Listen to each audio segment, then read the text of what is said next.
Assalamualaikum warahmatullahi wabarakatuh. Pada kesempatan kali ini, Ibu akan menyampaikan materi berikutnya, yaitu tentang estimasi titik. Ya, kita akan mengingat sedikit tentang materi estimasi ya. Jadi estimasi ini adalah merupakan bagian dari fase dalam statistika, yaitu fase statistika inferensial ya. Jadi dalam statistika itu kan ada dua fase ya. Nah, statistika deskriptif dan statistika inferensial. Kalau statistika deskriptif, ya, itu apa yang dipelajari dalam statistika itu adalah bagaimana data itu eh, didapatkan, diperoleh ya, kemudian dianalisis, disajikan, kemudian tanpa diolah, disajikan tanpa diambil suatu kesimpulan, ya. Kalau inferensial itu suatu fase dalam statistika di mana mencakup semua metode yang digunakan dalam penarikan kesimpulan mengenai suatu populasi. Jadi data itu diambil, data itu diolah, dianalisis dan disajikan, kemudian diambil suatu kesimpulannya. Ya, itu bedanya statistika inferensial.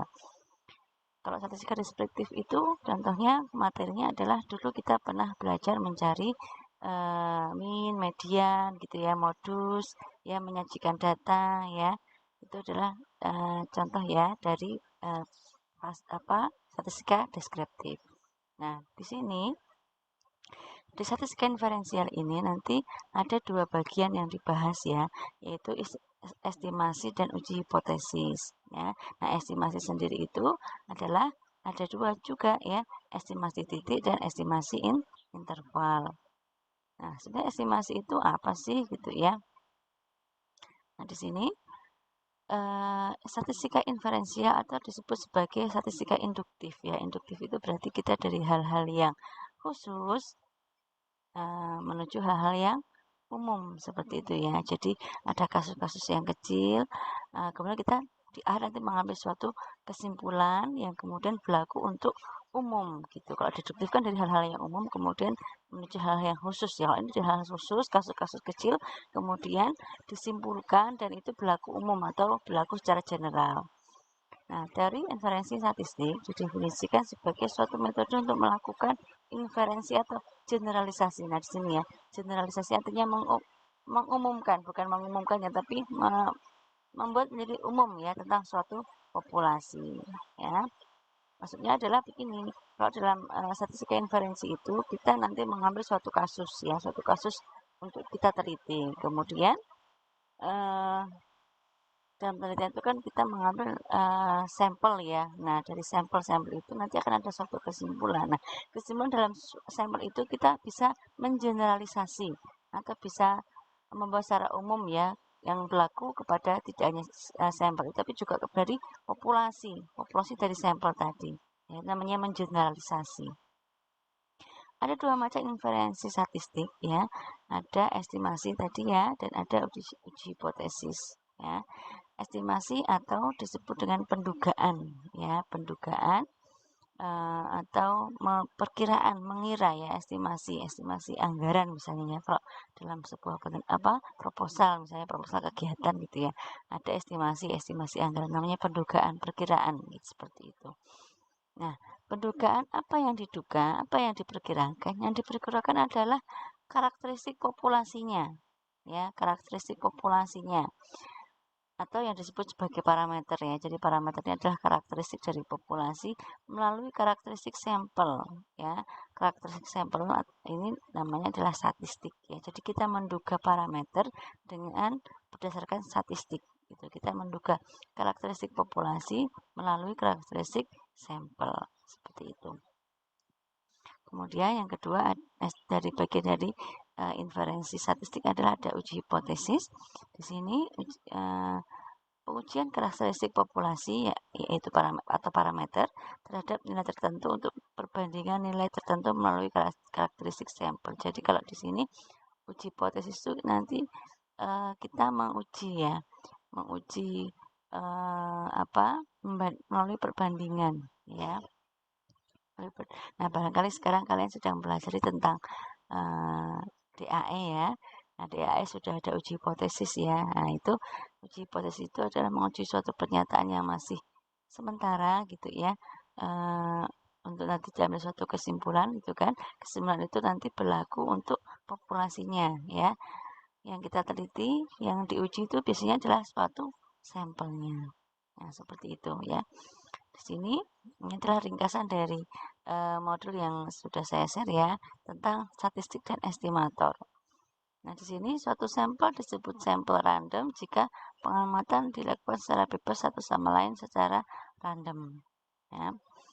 Misalkan X1, X2 sampai Xn adalah sampel random, jadi diibaratkan sebagai sampel yang ukurannya adalah N yang diambil dari suatu populasi. Sebuah fungsi dari variabel random yang dapat diamati ditulis dengan T sama dengan T X1, X2, Xn yang tidak tergantung pada parameter populasi ya, yang dinamakan dengan statistik. Jadi statistik itu adalah ukuran dari sampel ya, atau tadi disebut sebagai apa? Karakteristik sampel ya. Di sini disebutnya adalah T ini ya. Disebutnya adalah T. Nah, sebenarnya sebutan ini sifatnya adalah tidak harus T ya, tetapi kemudian di sini kita menggunakan T. Mungkin referensi yang lain nanti bisa menggunakan dengan istilah yang lain ya, seperti itu. Nah, di sini misalkan ya, misalkan X1, X2, Xn merupakan sampel ya, merupakan sampel dari suatu populasi. Nah, ini adalah contoh dari statistik ya. Jadi statistik itu kan dinamakan atau dia ya ukuran dari sampel ya. Ini di X bar, S kuadrat. Ini adalah statistik ya, statistik atau ukuran sampel. X bar itu adalah min ya, S kuadrat itu adalah variansi. Nanti masih ada yang lain ya, ada P kecil ya, proporsi. Ya, ini hanya contoh saja dari statistik ya. Seperti itu. Nah, kemudian teorema 4.1. Jika X1, X2, Xn merupakan suatu sampel dengan sembarang distribusi di mana min-nya adalah EXI dan variansinya adalah variansi XI, maka berlaku ini ya. Berlaku ini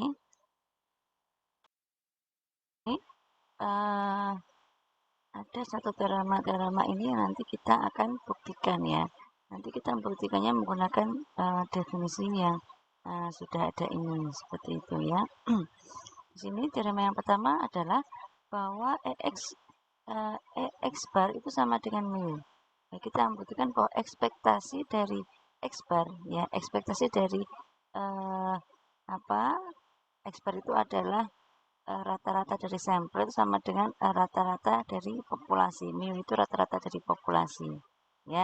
Nah, ini tadi kita kaitannya dengan parameter dan statistik ya. Mungkin saya ulang kembali. Jadi parameter itu kan ukuran dari populasi dan statistik itu adalah ukuran dari sampel. Contohnya bagaimana? Jadi kalau parameter itu bisa kita contohkan misalnya rata-rata ya, rata-rata. Nah, rata-rata dari dan menambahkan di sini ya. Jadi parameter itu contohnya adalah parameter di sini kan disebut sebagai ukuran populasi, misalnya min ya, min atau rata-rata. Nah, untuk rata-rata populasi kita punya mu gitu ya. Nah, untuk statistik itu kalau min kita bisa menyebutkan sebagai X bar ya. Nah, kemudian misalnya selain min adalah apa variansi ya. Ya, variansi populasi kita bisa menyebutnya dengan sigma kuadrat. Nah, variansi untuk sampel kita bisa dengan S kuadrat. Nah, seperti itu ya. Kemudian simpangan baku misalnya ya. Simpangan bakunya dari populasi itu adalah akar dari variansi kan, berarti jadi sigma. Karena simpangan baku untuk sampel itu kan akar dari variasinya adalah S ya.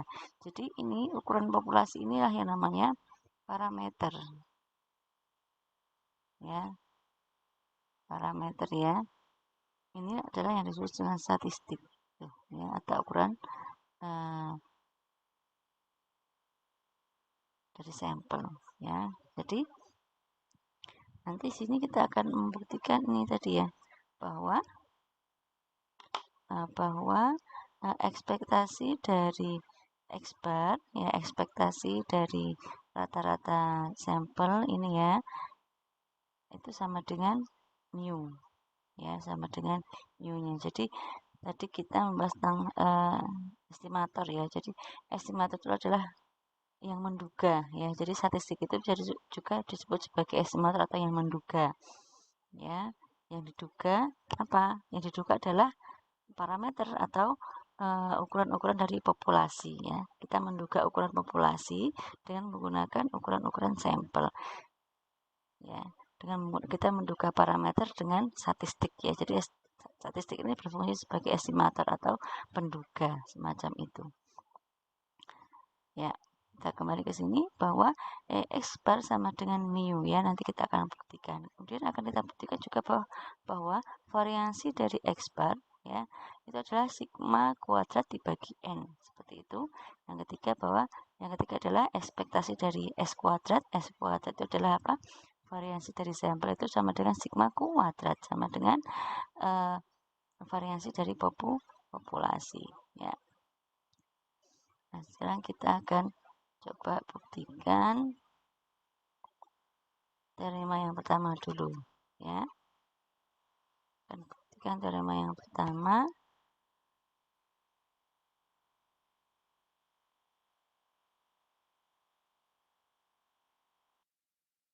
Akan kita buktikan adalah teorema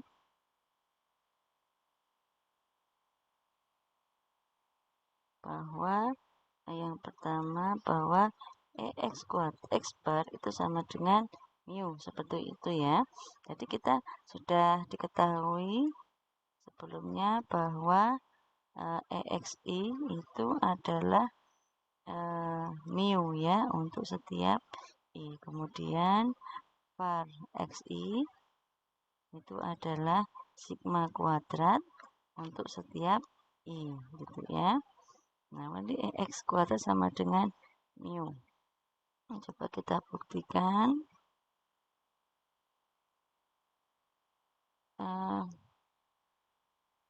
Di sini kita harus tahu ya. Ini X bar itu apa? X bar itu kan X1 ditambah X2 gitu ya.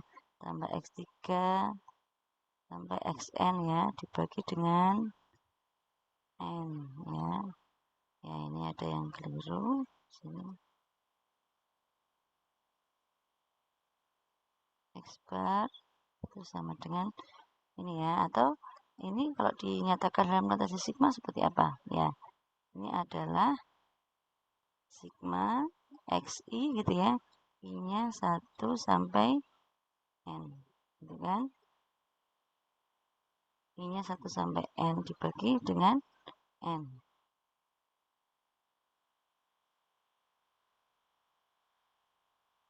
Ini adalah X bar kan, banyaknya data, jumlahnya data dibagi dengan banyaknya data, sehingga di sini X bar bisa saya nyatakan dengan gitu ya, sigma XI per N, I-nya 1 sampai N ya. Kemudian ini adalah, ingat ya, sifat dari ekspektasi bahwa ini adalah suatu konstanta ya. Ini adalah suatu konstanta. Ya, ini adalah suatu, n ini adalah suatu konstanta ya, sehingga di sini n-nya bisa kita bawa keluar ya, seper n ya, di dalam kurung hanya tinggal sigma xi, I-nya 1 sampai N ya. Nah, di sini kita tadi sudah punya diketahui bahwa satu tahap lagi ya. Satu tahap lagi. Di sini berlaku sifat apa ini ya, sigmanya ini bisa kita